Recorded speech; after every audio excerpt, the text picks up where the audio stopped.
Assalamualaikum, welcome to another episode of podcast or I might say another thrilling episode of podcast because आज हमारे साथ जो guest मौजूद हैं एक तो वो पाकिस्तान के नंबर 1 एचआर गाइडर हैं, पाकिस्तान के टॉप के उन लोगों में आते हैं जो एचआर को बनाते हैं। इनका खुद का नाम भी एचआर है और टेक टाइटन्स के सीईओ हैं। और बड़े मज़े की बात है कि लिंक्डइन के ऊपर इनके 1,27,000 फॉलोअर्स भी हैं, जो कि बहुत इम्प्रेसिव चीज़ है। इतने मैंने अभी तक किसी के देखे नहीं हैं और 7 दिन पहले देखे थे, अब 800 और बढ़ चुके हैं। तो मिस्टर एचआर, मिस्टर हसन रज़ा, अस्सलाम वालेकुम। वालेकुम अस्सलाम रहमतुल्लाहि व बरकातुहू। सर कैसे हैं आप? बेहतरीन, परफेक्ट। अच्छा, आप सुनाएं। ठीक सर है। अल्हम्दुलिल्लाह, सबसे पहले तो थैंक यू सो मच, आपने हमें टाइम दिया, क्योंकि आपका पिछले 3-4 दिन से मैं लिंक्डइन, इंस्टाग्राम, फेसबुक और यूट्यूब इवन इस सबको देख रहा था कि आपसे क्या बात की जाए, क्या पूछा जाए आपसे। तो सर सबसे पहले एचआर के ऊपर आते हैं। आप भी एचआर हैं, तो कितने आपको कितना कितना टाइम लगा ये चीज़ अचीव करने में, ये फील्ड अचीव करने में? देखो यार, किसी शायर ने बड़ा खूब कहा। उसने कहा, कितने एचआर मारोगे, हर ऑर्गेनाइजेशन से एचआर निकलेगा। निकलेगा। तो भाई बात ये है कि एचआर एचआर और एचआर हर जगह जाते हैं, हमें एचआर नज़र आता है। और हर एम्प्लॉय कहता है एचआर करता क्या है। तस्वीरें खींचता है, पार्टीज रखता है, मैंगो पार्टी करता है। अच्छा, फिर एक ये, फिर दूसरा सीईओ जो है वो भी कहता है, हाय एचआर तो कुछ भी नहीं करता यार, एचआर को आता ही कुछ नहीं है। अच्छा, फिर जब हायरिंग करनी होती है तो सीईओ सबसे पहले एचआर को बुलाता है। मेरे बच्चे आ जा, आज तो बड़ा प्यारा लग रहा है, बड़ी प्यारी लग रही है। अच्छा, वो कहता है क्यों, क्या हुआ है। बेटे हायरिंग नहीं करनी। बेटे देख, हमने यहाँ लाहौर में काम कर लिया है, अब हम जाएंगे बाहर। मैं अभी टूर करके आया हूँ और तुम बेफिक्र हो, अगला टूर तुम्हारा है, परेशान ना हो तुम। तो देखो, तो जब काम होता है तो तब फिर एचआर और एचआर ही आता है। लेकिन ये सारे कॉन्सिक्वेंसेस हैं जो कि आपके एज ए एचआर प्रोफेशनल आते रहते हैं। तो सबसे पहले, जैसे आपने भी कहा कि H R for Hasan Raza, H R for human resource, मेरा भी कोई 19 साल का 20 साल का करियर है एच आर में। तो उसके बाद मैंने अपना career as a C start कर दिया। लेकिन आज क्योंकि हमारा टॉपिक एच आर ही है, बिल्कुल। ह्यूमन रिसोर्स ही है, तो बहुत सारे एच आर वाले अक्सर मुझे मैसेजेस करते हैं कि यार देखिए, हम पे क्या गुजरी है, हम पे जो गुजरी है वो किसी पे नहीं गुजरती, हम पे रोज़ गुजरती है। रोज़ एक दिन आता है जो लगता है शायद इस ऑर्गेनाइजेशन में कोई आखिरी दिन ना हो, कुछ इस तरह की चीज़ें ना हो। क्योंकि कुछ भी हो जाए, सैलरी नहीं बढ़ी, एचआर। यार ये बंदा छोड़ के चला गया, एचआर। यार ऑर्गेनाइजेशन में लड़ाई हो गई, कौन, एचआर।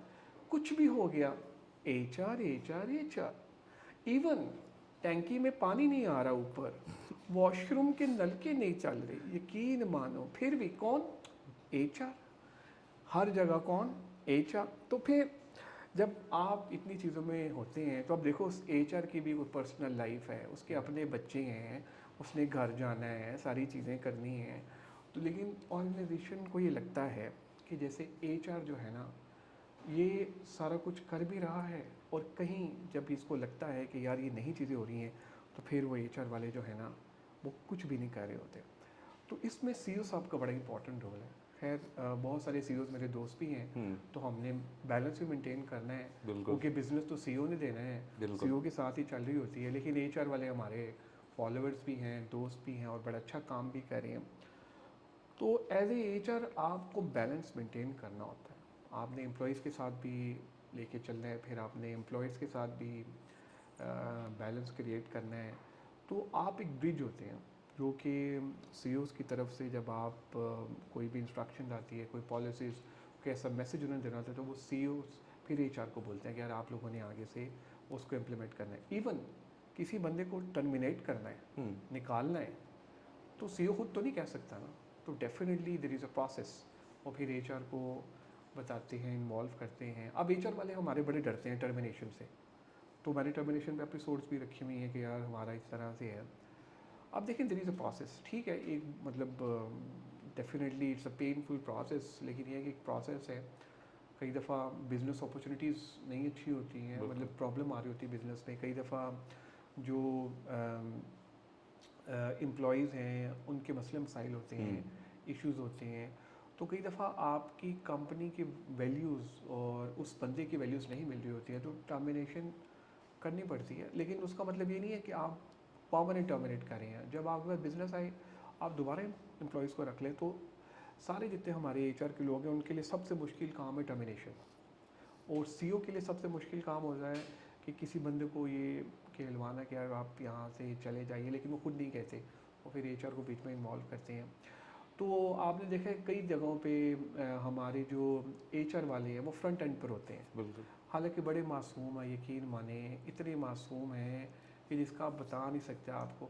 उसकी रीज़न ये है कि सोशल मीडिया पे भी हमें यही, यार एचआर करता क्या है, हर जगह जाते हैं, यार एचआर का काम ही कोई नहीं है। अच्छा, फिर वो क्या करते हैं, एचआर कुछ नहीं कर रहा तो वो कहते हैं इसको ना बीडी में ले आओ, यार ऐसा करो कि इसको मार्केटिंग में ले आओ, ऐसा करो उसको उसमें ले आओ, मतलब उस तरह की चीज़ें कर लो। तो कुछ इसमें एचआर वालों को भी कसूर है। उसमें ये है कि हमें अपने ऊपर भी काम करने की ज़रूरत है। देखिए ना, बहुत सारी ऐसी वाक़यात हमारे पास, ऐसी चीज़ें हैं जिस पर हमने अपने ऊपर काम नहीं किया हुआ। तो डेफ़िनेटली जब हम अपने ऊपर काम नहीं करते हैं, उस तरह से अपने आप को ऑर्गेनाइजेशन में नहीं मनवाते हैं जिस तरह हमें मनवाना चाहिए, जी। तो फिर कहीं ना कहीं जो हमारी पोजीशन है वो वीक होती है। अच्छा, हम ये चीज़ देखते हैं किसी भी ऑर्गेनाइजेशन के अंदर हम जाएं तो ज़्यादातर, मतलब मोस्ट ऑफ द टाइम्स 90% हमने यही देखा है कि उनकी जो एचआर हैं वो फीमेल हैं। तो जेंडर स्पेसिफाइड रोल है क्या कि आपने फीमेल एचआर ही रखनी है? मैंने आज तक मेल एचआर नहीं देखा कहीं पर भी। तो ये इस चीज़ की क्या रीज़न है? नहीं, बहुत सारी जगहों पे मेल एचआर्स हैं, लेकिन कुछ जगहों पे फीमेल एचआर हैं। Yes, you are right, IT sector में अगर हम देखें तो फीमेल एचआर्स काफ़ी ज़्यादा हैं। अच्छा, उसकी रीज़न ये है कि जब फीमेल आप रखते हैं तो डेफिनेटली जो मेल होते हैं वो थोड़ा सा मतलब लिहाज करते हैं, फिर चीज़ों को देख लेते, समझ लेते हैं ज़रा ईज़िली। दूसरा ये कि जब भी कोई ऐसी आपने ट्रेनिंग के लिए ऐसी प्रोसेसेस आपने बनाने हो, तो फीमेल ज़रा कम्युनिकेट कर देती हैं, तो लोग ज़रा जल्दी कन्विंस हो जाते हैं, मान भी जाते हैं।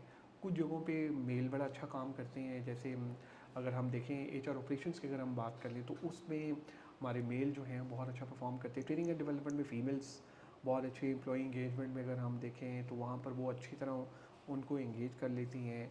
पे रोल में मैंने देखा कंपनसेशन बेनिफिट, वहाँ हमारे मेल जो हैं वो बहुत अच्छा काम करते हैं। तो ये industry to industry, sector to sector very करता है कि कई जगहों पे मेल काम कर रहे हैं। आप टेक्सटाइल में आपको कई जगहों पे टॉप लेवल की पोजीशंस पे मेल नज़र आएंगे, आईटी में आपको फीमेल एचआर में नज़र आएंगी। तो ये मिक्स एंड मैच है।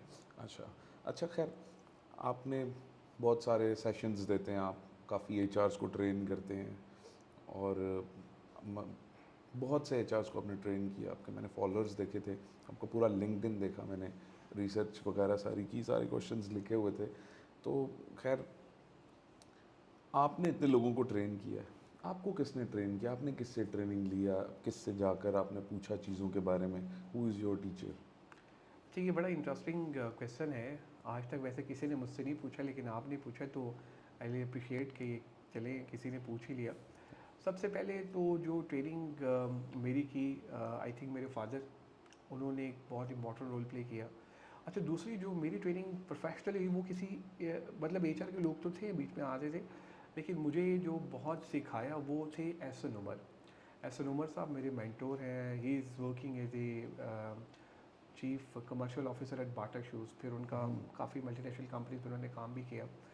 तो वो अभिलम से पढ़ाते भी हैं, तो उन्होंने मुझे बड़ा ट्रेन किया। फिर बीच में खैर एचआर के लोग भी काफ़ी आते थे, उनके साथ सफ़र जो है वो चलता रहा। ऐसे उमर साहब एचआर के नहीं थे, वो ऑपरेशंस के थे, अच्छा। लेकिन उनके साथ बैठ के मैंने बहुत सारी चीज़ें सीखी। डेफिनेटली और भी चीज़ें जो हैं वो हम करते रहे। एक टिप जो मैंने एक और पॉडकास्ट पर की थी, आज भी मैं कहूँगा, जो कि एहसन उमर साहब ने मुझे दी थी, I still remember that. HR में भी पर्टिकुलरली जो लोग अभी यहाँ पर काम कर रहे हैं, अक्सर औक़ात हमने देखा है कि हम लोग अपने नीचे जो सबऑर्डिनेट है वो अच्छा नहीं लेकर आते।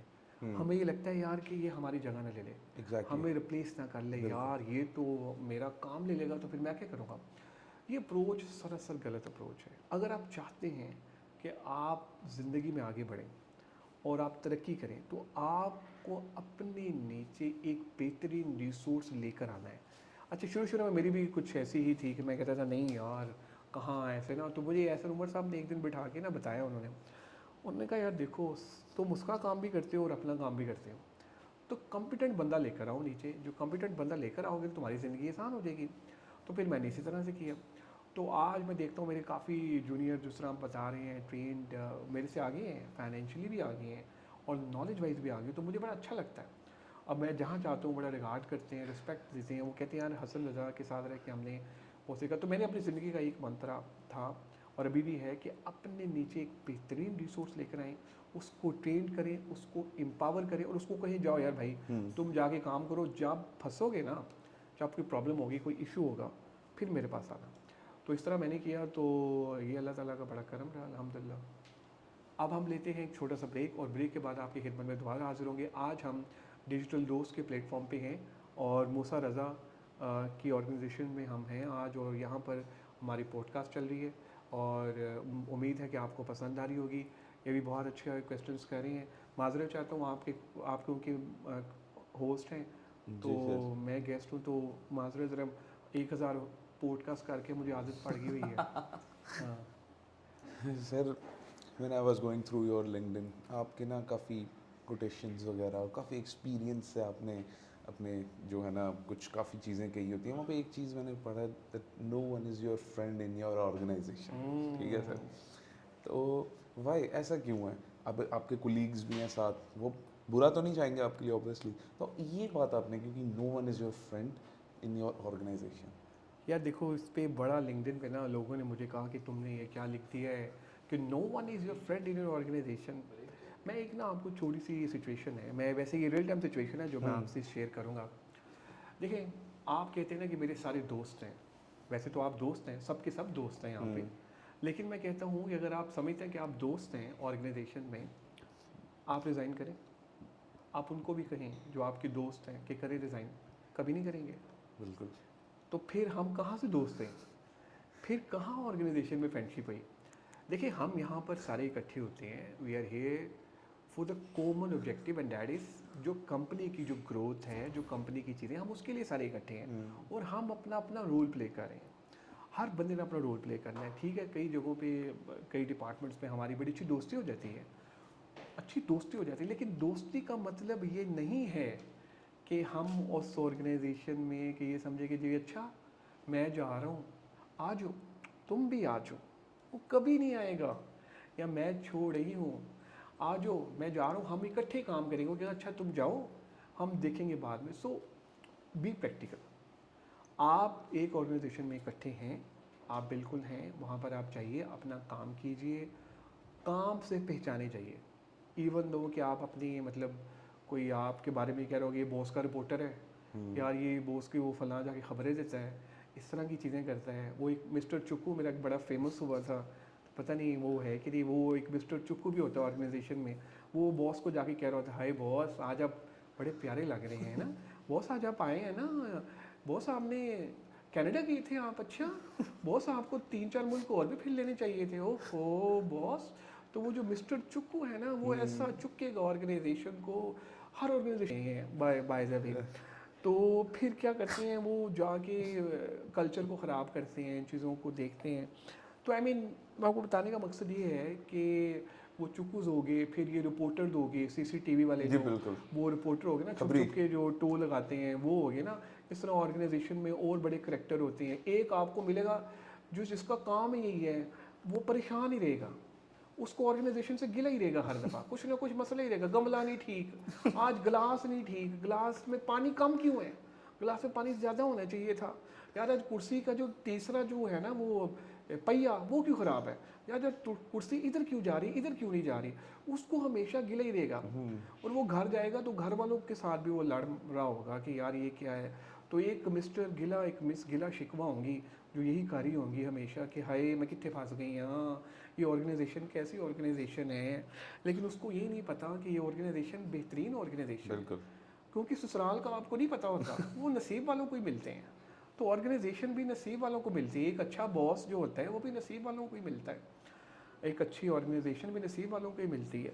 तो बहरहाल बताने का मकसद ये है कि ये जो करेक्टर्स हैं 4-5 ये ऑर्गेनाइजेशन में होते हैं और यही बना रहे होते हैं, लेकिन बहुत सारे अच्छे लोग भी होते हैं जो डूअर्स होते हैं, जो आते हैं, काम करते हैं, काम से काम रखते हैं, अपने टारगेट्स मीट करते हैं, उसके बाद वो चले जाते हैं। वो इधर उधर नहीं बैठते, वो इधर उधर की बातों में ध्यान नहीं देते, बिल्कुल। ना ही वो ये कहते हैं हाय आज वो बैठा हुआ था, पता क्या कर रहा था, बॉस की टीसी कर रहा था, आज उसकी बॉस के साथ जो है ना बड़ी फ्रेंडशिप हो गई है उसकी बॉस के साथ, तो वो पता क्या कर रहा है, वो देखो सारे हंसी जा रहे हैं यार अपने, देखो ना मैं क्या करूँ ज़रा इनका, देखो।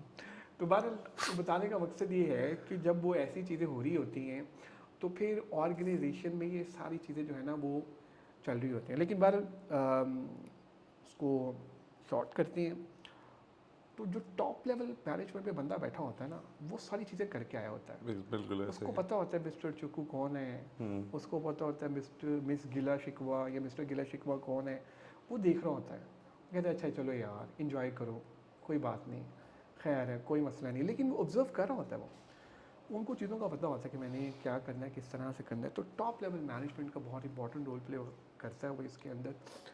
तो इसीलिए कई जगहों पे लिंक्डइन पे लोग मुझे कहते भी यार ये स्टेटमेंट आपकी बड़ी है कि जी आप कहते हैं कि जी देयर इज़ नो फ्रेंडशिप और ये वो, मेरा तो अपना मानना है, यही मेरा अपना ज़ाती ख्याल है। सर आपकी नेटवर्किंग बहुत स्ट्रांग है, तो खैर उस चीज़ के ऊपर आते हैं। आपकी इसी बात पे अभी आपने बताया ये पूरे एक ऑर्गेनाइजेशन के अंदर किस किस तरह के लोग होते हैं, तो सर इनके लिए कल्चर मैनेजमेंट कितनी और किस तरह से ज़रूरी होती है, वो किस तरह से इम्प्लीमेंट की जा सकती है कहीं पर भी? सबसे पहले तो सिस्टम्स इम्प्लीमेंट करें अपनी ऑर्गेनाइजेशन में। देखिए पाकिस्तान में दो तरह की ऑर्गेनाइजेशन है, one is people oriented and second system oriented. People oriented होती है जहाँ पे किचन कैबिनेट होती है, साथ 3-4 बॉस के बड़े ज़बरदस्त बंदे होंगे, जो बॉस कह रहा होगा ना बस उसी के कहने पे उन्होंने हाँ कर देनी है, और बॉस को ऐसे लोग चाहिए 3-4 जो करें। अच्छा वो सिस्टम तो बने नहीं होंगे डेफिनेटली, वो पीपल ओरिएंटेड ऑर्गेनाइजेशन होगी। तो बॉस ने कह दिया उठ जाओ, वो उठ गए, बॉस ने कह दिया बैठ जाओ, वो बैठ गए, बॉस ने व्हाट्सएप पे मैसेज कर दिया कि मेरी किसी की डेथ होगी, वहाँ पर थम्स अप आ रहे हैं, वहाँ पे फिंगर्स आ रही हैं, मतलब ऐसे विक्ट्री के निशान आ रहे हैं, वो कहेगा यार क्या कर रहे हो यार, यहाँ पर तो किसी की मैंने डेथ का मैसेज किया बट तुम लोग ऐसे, क्योंकि वो उन्होंने मतलब उठाना है बॉस को, तो वो गलत मैसेज पे भी बॉस को उठा देंगे, सही मैसेज पे तो खैर उन्होंने उठाना ही उठाना है। तो बताने का मकसद ये है कि देखें ये सारी चीज़ें जो है ना वो चल रही होंगी, तो सिस्टम जो है ना वो आपने अपने ऑर्गेनाइजेशन में लेकर आना है, उसको इम्प्लीमेंट करने हैं। ठीक है। सर टेक टाइटन्स आपने आपने एक इदारा बनाया और उसके बाद उसको बहुत आसमान की बुलंदियों पर ले गए हैं, तो सर इसकी बैक स्टोरी बताएंगे कुछ हमें टेक टाइटन्स की? यार बैक स्टोरी इसकी यही है कि 2019 तक मैंने बड़ा काम किया कॉर्पोरेट में। ये जो मैंने करेक्टर्स आपको बताए अभी, करेक्टर्स सारे मैंने वहीं से अपनी प्रैक्टिकल लाइफ में ही देखे थे, और फिर वो उन्होंने मुझे बड़ा सिखाया, शुक्र भी अदा करता हूँ वैसे उनका। तो फिर मैंने डिसाइड किया यार अपना काम ही करना है, और अपने काम में बरकत भी है। वालिद साहब भी अक्सर कहा करते थे कि अपना काम स्टार्ट करो, अपना काम स्टार्ट करो, लेकिन क्योंकि हम कॉर्पोरेट में रहे हैं, 9 to 5 की आदत पड़ी हुई थी, आके फिर बच्चों के साथ टाइम स्पेंड करना। लेकिन मैंने ये देखा कि 40 ईयर्स के बाद, 40 साल के बाद आप स्टक हो जाएंगे अगर आप कुछ नहीं कर सकेंगे। अब जितने भी अभी मैंने अभी रिसेंट एक पॉडकास्ट भी किया जिसके अंदर मैंने लिखा है कि 40 साल की उम्र में हम आगे क्यों नहीं बढ़ पाते हैं। अब देखें ना आजकल ये जनरेशन जी है, जी जी। ये सारे बड़ा बेहतरीन काम कर रहे हैं, हमसे ज़्यादा टैलेंटेड हैं ये, बिल्कुल। मेरे से तो बहुत ज़्यादा टैलेंटेड है। मैं तो समझता, मैंने तो इन्हीं से सीखा है, रिवर्स मेंटोरिंग मैंने ये मैंने इन बच्चों से बहुत सीखा है कि अभी से ही डिग्री और कोर्स की तरफ जा रहे हैं। हाँ जी। हम लोगों ने कभी फोकस ही नहीं किया था, बिल्कुल। हम वो जॉब पर जाते थे और जॉब से वापस आके बस वो टाइम स्पेंड किया फैमिली के साथ चीज़ें। अब मैं ये देखता हूँ कि ये जॉब भी करते हैं, ये फ्रीलांसिंग भी कर रहे हैं, और फ्रीलांसिंग के बाद ये अपनी छोटा स्किल्स, स्टार्टअप्स भी इन्होंने हाँ अपने स्टार्टअप और अपना अपना स्टार्टअप भी चला रहे हैं, इसका कई बड़े अच्छे हैं, कई अपनी स्किल्स पे काम कर रहे हैं, और ये कॉन्टीन्यूस बेसिस पे ये काम कर रहे हैं। तो मुझे लगता है ये है कि इन पे काम करने चाहिए। जो टेक टाइटन्स हमने इसी तरह स्टार्ट किया था, अल्हम्दुलिल्लाह छोटा सा समझ लें कि ऑर्गेनाइजेशन थी, फिर आहिस्ता आहिस्ता फिर हम इसको ग्रो करते गए। अब अल्लाह का करम है अल्हम्दुलिल्लाह, हम ग्लोबली भी और लोकली बड़ा अच्छा अल्लाह ने करम किया हम पे। सर आपका एक और क्लिप अभी आज का ही था, आज ही मैंने देखा था कि आप ग्रोथ क्यों नहीं हो पाती आपकी, और आप क्यों ये सोचते हैं? मेरे भी जहन में ऐसी बहुत चीज़ें आती हैं, मेरी तरह के और भी लोगों के जहन में चीज़ें आती होंगी कि यार हमारी ग्रोथ नहीं हो पा रही, ग्रोथ रुक गई है, तो उस चीज़ को बहाल कैसे किया जाए? देखिए, ग्रोथ जो आपकी रुकती है ना, तो मल्टीपल रीजंस होते हैं। सबसे पहले तो ये है कि आप अपने करियर में बैठे हैं और आप एक ही ऑर्गेनाइजेशन से और एक ही ऑर्गेनाइजेशन में काम कर रहे हैं। भाई क्यों? आप ऑर्गेनाइजेशन चेंज क्यों नहीं करते? ऑर्गेनाइजेशन से आपको प्यार है? अच्छा, जिस दिन ऑर्गेनाइजेशन से आपका काम ख़त्म हो गया ना, एक दिन भी आपने ऑर्गेनाइजेशन ने आपसे प्यार नहीं करना। तो आप प्यार ज़रूर करें ऑर्गेनाइजेशन से, मैं ये नहीं कहता कि ना करें, लेकिन अपने आप से भी करें। आपने अपने ऊपर काम ही नहीं किया, आपने स्किल्स पे क्या किया? आपने टिकटॉक पे टिकटॉक देखा है, आप रजब भट्ट को देखते रहे हैं, आप और बाकी सारी चीज़ें देखते हैं, लेकिन आपने अपने स्किल्स पे काम नहीं किया। आपने कोई फ्री डिग्री और फ्री डिप्लोमा, आपने कोई फ्री सर्टिफिकेशन कहीं से नहीं की, तो आपकी ग्रोथ तो रुक गई। आपके पास ना एक मोबाइल होगा, मोबाइल के अंदर ना हमें महीने 1.5 महीने के बाद ना एक मैसेज आता है कि यार आप ना अपग्रेड कर लें, अपडेट कर लें। जी जी। हम अपने नॉलेज को ही नहीं अपग्रेड करते। तो जब हम नॉलेज को अपग्रेड नहीं करेंगे, अपडेट नहीं करेंगे, तो फिर आपकी ग्रोथ रुक जाएगी। अच्छा, फिर होगा क्या? 40-42 साल के बाद आप कहेंगे मैं ज़िंदगी में कुछ नहीं किया, और फिर आपको रियलाइज़ होगा कि यार मुझे तो बहुत कुछ कर लेना चाहिए था, अब तो बहुत कम टाइम रह गया है, इस तरह की चीज़ें। लेकिन आपको आप स्टार्ट कभी भी ले सकते हैं ज़िंदगी में, कोई ऐसा मसला नहीं है। लेट हो गए हम, कोई इशू नहीं है, लेकिन आप स्टार्ट ले लें। हमारे बहुत सारे ऐसे लोग हैं जो पढ़ते नहीं है लाइफ में। मैं कहता हूँ यार, पढ़ाई की कोई उम्र नहीं है, आप पढ़ लें। अभी भी अगर आप नहीं पढ़ सके हैं, आप पढ़ लें, क्योंकि आपके लिए पढ़ाई बहुत ज़रूरी है। डिग्री और स्किल्स, ये जो आजकल बड़ा शोर मचा हुआ है, स्किल्स स्किल्स जी स्किल्स, जी। ठीक है, okay, skills is important, but degree is also important यार। बिल्कुल। आपने बाहर जाना है, किसी बड़े इदारे में आपने काम करना है, आपने वहाँ जाना है, तो आप खाली स्किल्स पे थोड़ी जाएंगे। आपके पास कोई डिग्री होगी तो फिर आपको जाके आपने यूके जाना है यार, मिसाल के तौर पे वहाँ पर जाना चाहते हैं, तो आप डिग्री के लिए अप्लाई करेंगे ना। ठीक है, वहाँ सर्टिफिकेशंस के लिए भी आप जा सकते हैं, लेकिन मेजोरिटी जो है वो डिग्री के लिए जो जाती है। तो मेरा मेरा अपना मानना ये है कि इसको हमें इस तरह से लेकर चलना चाहिए।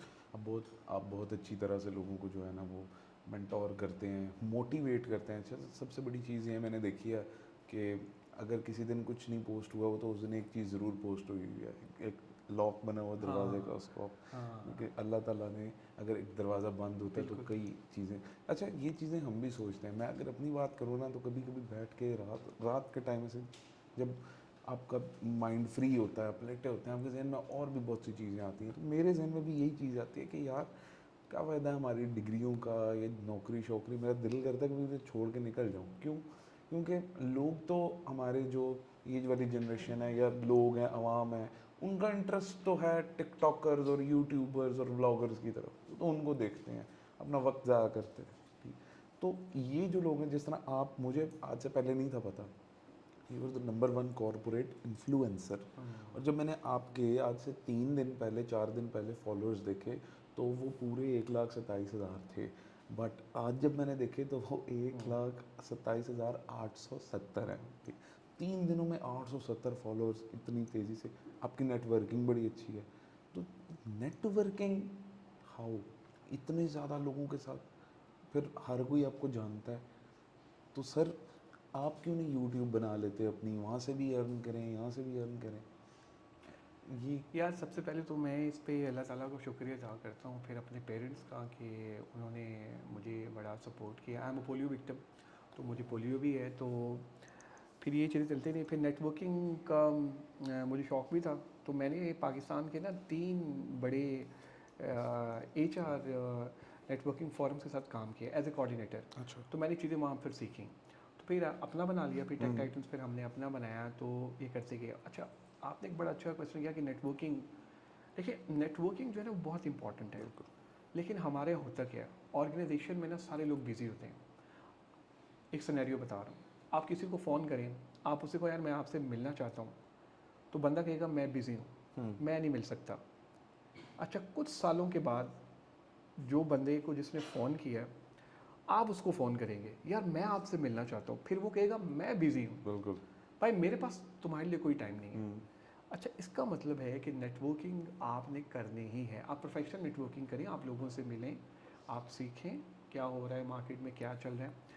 अब फिज़िकली जब आप लोगों से मिलते हैं ना तो फिर आप डिफरेंट तरीके से बिहेव करते हैं, आप ज़रा अच्छी तरह बात कर लेते हैं, फिजिकल इंटरेक्शन आपका होता है, फिर आप, लेकिन आप ऑनलाइन भी नेटवर्किंग कर सकते हैं, ये कि नहीं है। तो मेरी जो नेटवर्किंग है, मैं लोगों से विदाउट एनी इंटरेस्ट मैं जो है मिलता हूँ। मैं ये समझता हूँ कि नेटवर्किंग से मैं सीखता हूँ, तो मुझे लोगों से सीखने का मौका मिलता है, तो फिर मैं उनसे मिलता हूँ। जैसे अभी आपसे आपके पास आया हूँ, उसके बाद मैंने एक और हमारे बहुत अच्छे के एच आर हेड हैं, दोस्त हैं हमारे, पहले उनके पास जाना है। तो वो मैं बैठता तो मुझे वो बताते हैं कि नई नई चीज़ें क्या चल रही हैं मार्केट में, क्योंकि देखा ना मैंने भी आपके साथ पॉडकास्ट करनी है, बिल्कुल। मैंने भी कुछ बताना है, फिर अपने मेरे फॉलोवर्स हैं, फिर मैंने उनको भी बताना, फिर मैं लोगों से मिलता हूँ, फिर पढ़ता हूँ। तो जितने भी लोग इस टाइम हमें देख रहे हैं, भाई नेटवर्किंग ज़रूर कीजिए। ठीक है, अगर आपका दिल नहीं कर रहा कि मैं हर इवेंट पे नहीं जाना चाहता, ठीक है ना जाइए, लेकिन कहीं ना कहीं अपनी प्रेजेंस ज़रूर शो कीजिए। क्योंकि ये जो है ना हमारे यहाँ पाकिस्तान में ना रिलेशनशिप बहुत काउंट करता है। हम कहीं जॉब के लिए भी अप्लाई करते हैं तो हमें कहते हैं यार आप इसको जानते हैं, इस तरह से है। तो यहाँ पर भी आप जाएंगे तो वो कहीं ना कहीं अगर आपके जानने वाले निकल आएंगे तो आपको एक एज मिल एज मिल जाता जाएगा, है, एज बिल्कुल। मिल जाता है। तो जानने वाले तभी निकलते हैं जब आप किसी को जानेंगे। बिल्कुल। मतलब आप यहाँ पर बैठे हैं और आप किसी से मिल नहीं रही हैं और आप कह रहे हैं मैं तो नौकरी कर रहा हूँ, मैं तो काम कर रहा हूँ, इस तरह है, तो आप करें, लेकिन आप डिफरेंट सेशंस में जाइए, देखिए क्या होता है, किस तरह से है। अगर आपको मौका मिले तो आप ग्लोबली भी जाके नेटवर्किंग सेशंस कीजिए। ग्लोबली अब देखें हमारे यहाँ तो यहाँ नेटवर्किंग का तो रुझान बहुत कम है। हम लोगों ने कोशिश की एक दो फोरम बड़ा अच्छा काम करें, वो लोग भी लगे हुए हैं। ग्लोबली तो नेटवर्किंग नाइट्स होती हैं, नेटवर्किंग सेशन। अभी एक बहुत बड़ा इदारा है पाकिस्तान का, लम्स की मैं बात जी। करूँ, लम्स में नेटवर्किंग नाइट्स वो लोग कराते हैं। वो चीज़ें वहाँ पर मिलती हैं, जो अपने लुमिनाइज को बुलाते हैं, फिर उनसे वो पूरे सेशंस वगैरह अरेंज कराते हैं। तो मुझे लगता ये है कि जितने भी हमारे लोग हैं उनको नेटवर्किंग पे ज़रूर फोकस करना चाहिए। सर, सैमसंग के जो कंट्री हेड हैं उमर गुम्मन साहब, एक पॉडकास्ट में उनसे सवाल हुआ था कि आप जो ऑर्गेनाइजेशन है ये, या पाकिस्तान की कोई भी बड़ी ऑर्गेनाइजेशन आप उठा कर देख लें, वो सिर्फ एम्प्लॉयज़ की क्रीम ही क्यों उठाती है, लम्स का बच्चा ही क्यों उठा लिया, वो किसी और लोकल यूनिवर्सिटी का बच्चा क्यों नहीं उठाते, इस चीज़ की क्या वजह है?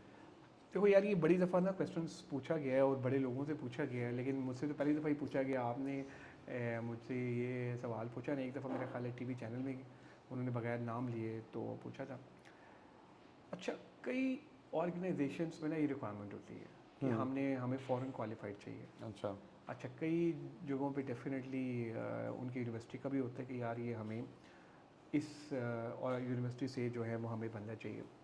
ये कुछ हायरिंग की पॉलिसीज़ होती हैं, डेफिनेटली उनकी रिक्वायरमेंट होती है।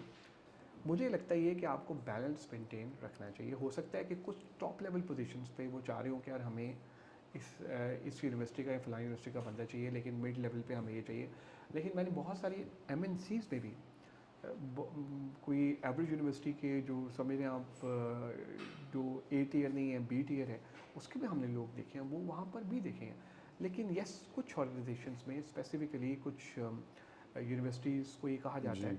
और some time I don't know, मैं किसी एक इदारे की बात नहीं कर रहा, सम टाइम ये होता है कि एक यूनिवर्सिटी का बंदा बैठा होता है, वो कहते हैं यार मेरी यूनिवर्सिटी के लोग आए, बिल्कुल। मैं इन्हीं को रखूँ। जी तो जी। मैं पर्टिकुलरली किसी यूनिवर्सिटी को टारगेट नहीं कर रहा, लेकिन सम टाइम ये लोगों की एक होती है, कह रहे हो। इस तरह आप जब देखते हैं कि जब किसी ऑर्गेनाइजेशन में एक टॉप लेवल का बंदा जाता है, वो कहते हैं यार सारी टीम मेरी हो।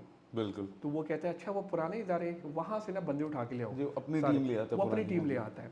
तो ये ना कुछ जगहों पे ये होता है, लेकिन वहाँ पर डेफिनेटली एचआर वाले होते हैं, वो हायरिंग मैनेजर होता है, सीईओज होता है, उसने सारी चीज़ें देख रही थी। मैंने एक ऑर्गेनाइजेशन के साथ काम किया था, वहाँ पर हमें यही जो आप बता रहे हैं ये सिचुएशन थी। तो वहाँ पर हमें एक जो एचआर हेड थी, उन्होंने हमसे ना एक रिक्रूटमेंट मैनुअल बनवाया, एचआर का ना पूरा प्रोसेस रिक्रूटमेंट मैनेजमेंट का।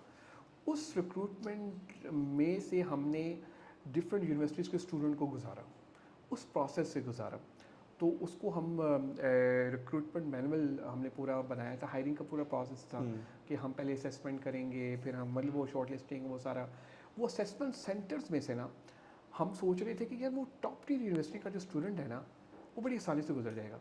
लेकिन यकीन माने वो एवरेज यूनिवर्सिटी जो इतनी पॉपुलर भी नहीं थी, हम देख रहे थे कि यार वो लोग भी इसमें से गुजर रहे थे, वाह, और टॉप टियर यूनिवर्सिटी का जो स्टूडेंट है वो नहीं गुजर रह रहा पाए। था, वो शायद नहीं कर पा रहा था। तो इट टोटली डिपेंड्स कि ये नहीं है कि हमारे यहाँ आप टॉप टियर से हैं, ठीक है, एग्री, बहुत सारी जगहों पर आपको एज भी मिलता है, आप एक्सपोजर भी होता है, आप बहुत अच्छा परफॉर्म भी करते हैं। लेकिन हमारे यहाँ बहुत सारे एवरेज स्टूडेंट्स हैं जो बेचारे आगे आगे बैक बेंचर बैठे होते हैं, जी। लेकिन वो आके फ्रंट एंड पे जब काम करते हैं तो बड़ा अच्छा करते हैं। देखिए it's totally mix and match. जो वहाँ पर भी कुछ ऑर्गेनाइजेशन में जो टॉप टियर यूनिवर्सिटी के स्टूडेंट्स हैं वो बहुत अच्छा परफॉर्म करते हैं, कुछ में जो एवरेज जो हमारी टॉप जो बी टियर की यूनिवर्सिटीज़ हैं वहाँ अच्छा परफॉर्म करते हैं। तो ये डिपेंड करता है ऑर्गेनाइजेशन पे, सेक्टर टू सेक्टर।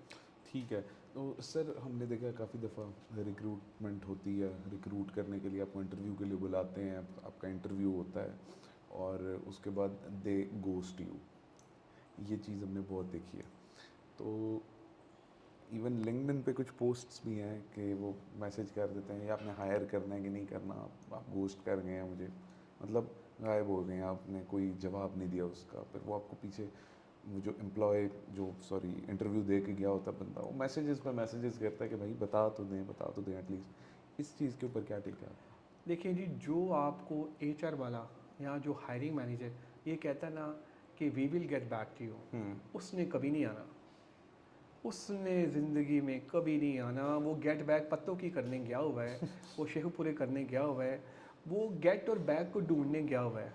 तो जब उसकी बैग ठीक होगी, जब वो गेट करेगा तो फिर आएगा वो। तो ये कंफर्म है कि वो फिर नहीं आएंगे। तो एक ये वाला जुमला जब भी मुझे कोई कहता ना कि हसन यार I will get back to you, मैं उसे कहता हूँ यार तुम नहीं यार। तो खैर anyway, on a lighter note, तो अब आपका जो क्वेश्चन है कि जी इंटरव्यूज़ को, जो इंटरव्यू बेचारा है उसको कॉल्स वगैरह और ये सारी, अच्छा मैंने ये देखा है अभी तो खैर बहुत ज़बरदस्त एटीएस एप्लीकेशन ट्रैकिंग सिस्टम आ गए हैं जो कि ऑटो जनरेटेड रिस्पांस दे देते हैं, रिजेक्शन का भी चला जाता है, वो ये भी बता देते हैं कि आप शॉर्ट लिस्ट हो गए हैं, उसका भी चला जाता है। तो एप्लीकेशन ट्रैकिंग सिस्टम ने तो काम बड़ा आसान कर दिया। लेकिन जहाँ पर डेफिनेटली बल्क में हायरिंग हो रही होगी वहाँ पर बंदे को भी ये लगता है यार कि मुझे अभी तक रिप्लाई नहीं आया। मैं अक्सर ये कहता हूँ कि जब फ़ोन की घंटी बजती है ना, तो वो फ़ोन की घंटी एक उम्मीद होती है उस कैंडिडेट के लिए और उसके माँ बाप के लिए बिल्कुल ऐसे ही। कि यार ये मेरे बच्चे की जॉब लगेगी, कब हमारे हालात ठीक होंगे, बिल्कुल कब बिल्कुल। हम घर की मोटर ठीक करवा सकेंगे, कब हम एसी लगवा सकेंगे, कब हम राशन पूरे महीने का एक ही दफ़ा में डाल सकेंगे। बिल्कुल ये सारी की सारी जो उम्मीदें होती हैं उस फ़ोन कॉल पर होती हैं, जॉब की फ़ोन कॉल पे। इस पे मैंने बहुत लिखा है, बहुत बहुत मैंने इस पे ये किया है। तो वो कॉल आपके लिए बड़ी ज़रूरी है। अब वो कॉल नहीं आती है, इसलिए वो बच्चा फ्रस्ट्रेट होके पीछे तो बैक एंड पे क्या हो रहा है वो तो हायरिंग मैनेजर को नहीं पता ना कि बिल्कुल यार उस बच्चे के बिल्कुल साथ क्या ऐसे ही हो है। रहा है। कई केसेस में ऐसे हुआ मेरा है ख्याल है यार। आपने भी वो पोस्ट देखी है। देखिए, तो कई जगहों पे ना लोग बाहर आके खड़े हो जाते हैं कि यार हमें बताइए कि क्या बनना है, स्टेटस ये है। तो मुझे लगता ये है कि बहुत सारे हमारे जो लोग हैं उनको रिप्लाई करना चाहिए और उनको बताना चाहिए, ठीक है, if there is a rejection no problem. Rejection का मतलब ये नहीं है कि आपकी ज़िंदगी ख़त्म, नो। एक दफ़ा इंटरव्यू में अगर आप पास नहीं हुए, टेस्ट में पास नहीं हुए तो कोई मसला नहीं, आप अगली दफ़ा ट्राई कर लें, हो जाएंगे, तीसरी दफ़ा कर लें, चौथी दफ़ा कर लें, कोई मसला नहीं, आप हो जाएंगे। आपको कॉल आएगी, लोगों को चाहिए कि यार जितने भी हमारे हायरिंग मैनेजर हैं उनको बताइए। अच्छा, अगर आपको कॉल नहीं आ रही है या नहीं आ रही तो प्लीज़ सब्र करें, उस ऑर्गेनाइजेशन के बारे में सोशल मीडिया पे कुछ ना लिखें, बिल्कुल कोई ऐसा कमेंट ना करें। आई नो आप फ्रस्ट्रेटेड हैं, आई नो घर के हालात अच्छे नहीं हैं, आई नो वालदैन का प्रेशर है, आई नो माली हालात अच्छी नहीं है, लेकिन थोड़ा सा सब्र कर लें। अगर आपने कोई ऐसी चीज़ वहाँ पे सोशल मीडिया पे डाल दी, हो सकता है ऑर्गेनाइजेशन आपको सेकेंड राउंड पे, थर्ड राउंड पे लेके जा रही हो, आपके कमेंट की वजह से आपको रिजेक्ट कर दें और आपको कॉल ना आए। तो बहुत सोच समझ के आपने चीज़ों को देखना है। सर, अपनी पॉडकास्ट के आखिरी हम पार्ट के अंदर चलते हैं, तो उसके अंदर क्वेश्चन तो कोई भी नहीं होगा आपसे, लेकिन आपने कुछ गोल्डन वर्ड्स, बिकॉज आप एक इन्फ्लुएंसर हैं, मुझे बहुत अच्छा लगा आपसे मिलकर बात करके, और मैं भी काफ़ी हद तक इन्फ्लुएंस हुआ हूँ, ठीक है। तो एक इन्फ्लुएंसर का यही काम होता है कि अपने साथ बात करने वाले, अपने साथ बैठे हुए बंदे को इन्फ्लुएंस करना या पब्लिक को इन्फ्लुएंस करना। तो सर कुछ गोल्डन वर्ड्स हमारी जनरेशन के लिए, उन लोगों के लिए जो नाउम्मीद हैं ख़ास तौर पे, प्लीज़। यार सबसे पहले तो अपने ऊपर काम करें, स्पिरिचुअली कनेक्टेड रहें, नमाज, कुरान पाक, रोज़ की डेली बेसिस की जो है ना ये रूटीन बना लें। और दूसरा ये कि अपने माइंड को ना कुछ खिलाते रहें, अच्छे आर्टिकल्स पढ़ें, अच्छे लोगों से मिलें। आपके माइंड को रोज़ खाना चाहिए। आप रोज़ खाना खा रहे हैं खुद, बिल्कुल। लेकिन आप अपने दिमाग को खाना नहीं खिला रहे, तो उसको खाना खिलाना है।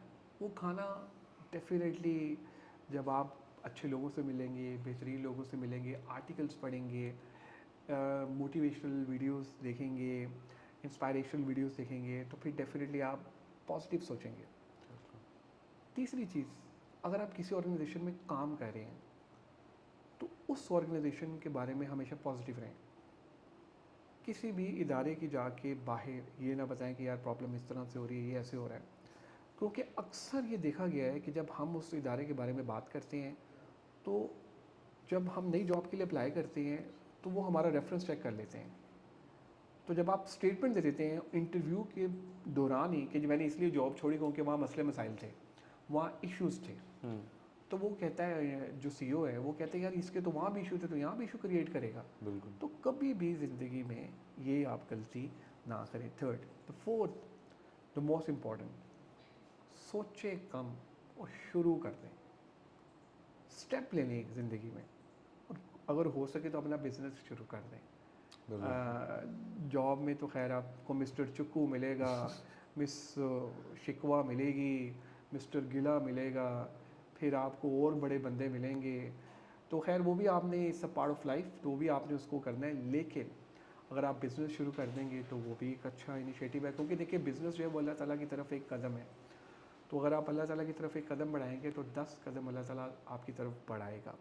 तो आपको बिज़नेस करना है, आपने लोगों को जॉब्स देने वाला बनना है। आप लोगों को जॉब्स देंगे, आपको बहुत सारी दवाएं मिलेंगी। पांचवी चीज़ और फाइनल, कुछ भी करें, अल्लाह से तिजारत 100% करें। मैंने अपने इस करियर में मेरे जैसे बहुत सारे हैं, मेरे से सुपर टैलेंटेड हैं, लेकिन मैंने ना ये अपने फादर से ना आई हैव लर्न। मैं फंस गया था कुछ जगहों पे जाके। तो मेरे, आपको पता है जब आप ग्रो करते हैं तो डेफिनेटली कंपैटिटर्स और बिल्कुल हासिदीन ऐसा ही होते है। हैं। तो एक गोल्डन टिप जो मेरे फादर ने मुझे दी, एक दिन मैं बड़ा परेशान था तो उन्होंने मुझे कहा कि क्यों परेशान हो। मैंने कहा देखिए जी वो फ़लाँ कंपाइटर है, वो हसद करते हैं, हासिदीन है ये वो। तो उन्होंने कहा तुम एक काम करो। मैंने कहा हाँ बताइए। कहते जो तुम्हारे हासिदीन है ना, उनका ना नमाज के बाद उनका नाम लिखो, उनके लिए दुआ करो। क्या अब बात आप देखें कि क्या बात है। It is too much difficult वाह। कि यार आपने उनके लिए नाम लेके, पहले दिन मैंने ट्राई किया तो मेरे लिए बड़ा मुश्किल था, क्योंकि आपको एक बंदा बुरा कह ऐसे रहा ही है है, और आपको झिझक पता थी। चल रहा है कि क्या है। लेकिन मैंने, क्योंकि आप वालिद साहब हाँ, मुर्शिद भी हैं तो वालिद साहब भी बेशक। हैं, तो मैंने कहा यार अब करना है। तो मैंने वो फर्स्ट डे किया, फिर मैंने वो उसको रूटीन बना लिया। तो इवन जब मैं ये उम्रा करने भी गया तो मेरे फादर ने मुझे पर्टिकुलरली फ़ोन करके कहा कि यार तुमने उन सब के लिए दुआ करनी, खाना काबा में हो तुम। तो मैंने उन सब के लिए दुआ की, मैंने उन सब को मैसेज भी किए कि यार मैं खाना काबा में हूँ, मैं तुम लोगों के लिए दुआ कर रहा हूँ। कुछ ने जवाब दे दिया, कुछ ने नहीं दिया, लेकिन मैंने अपना हक पूरा अदा किया। तो मैंने ये देखा कि यार ये पॉजिटिव एनर्जी से ना लोग आपके साथ जुड़ते हैं। अच्छा वो उसका ये हुआ ये कि कुछ अरसे के बाद तो उसमें से एक दो लोग थे ना वो वापस मेरी लाइफ में आ गए। ओह माय तो वो जब मैंने अपने फादर से पूछा, उन्होंने कहा यार तुम नेगेटिव सोचते थे, वहाँ पे नेगेटिव एनर्जी जाती थी। गॉड। एग्जैक्टली। आप तुम पॉजिटिव सोचते हो तो वो तुम्हारी तरफ दोबारा अट्रैक्ट होते हैं पॉजिटिव एनर्जी के साथ। तो वो मामला अल्हम्दुलिल्लाह ठीक हो गया। तो ये एक टिप है, जब लोग अगर करना चाहें तो है तो बड़ा मुश्किल काम, सर किसी ने आपके साथ बुरा किया हो तो। आपकी आखिरी बात थी वो हज़रत अली करमुल्लाह वजहुल करीम का एक कॉल मुझे याद आ गया कि अगर कोई आपका दुश्मन है ना तो उसके लिए खैर मांगो, अल्लाह ताला उसको आपका सबसे अच्छा दोस्त बना देता होता है। तो thank you so much for coming, अपना टाइम देने के लिए और इतनी अच्छी अच्छी बातें बताने के लिए। इंशाल्लाह मुझे उम्मीद है कि दोबारा से आपके साथ ज़रूर एक सिटिंग होगी ज़रूर इंशाल्लाह ताला। Thank you. Thank you so much for watching. अपना ख्याल रखें, लाइक करें, सब्सक्राइब करें और इस वीडियो को शेयर ज़रूर कीजिएगा। आपसे मुलाकात होती है इंशाल्लाह नेक्स्ट पॉडकास्ट में। अल्लाह हाफ़िज़।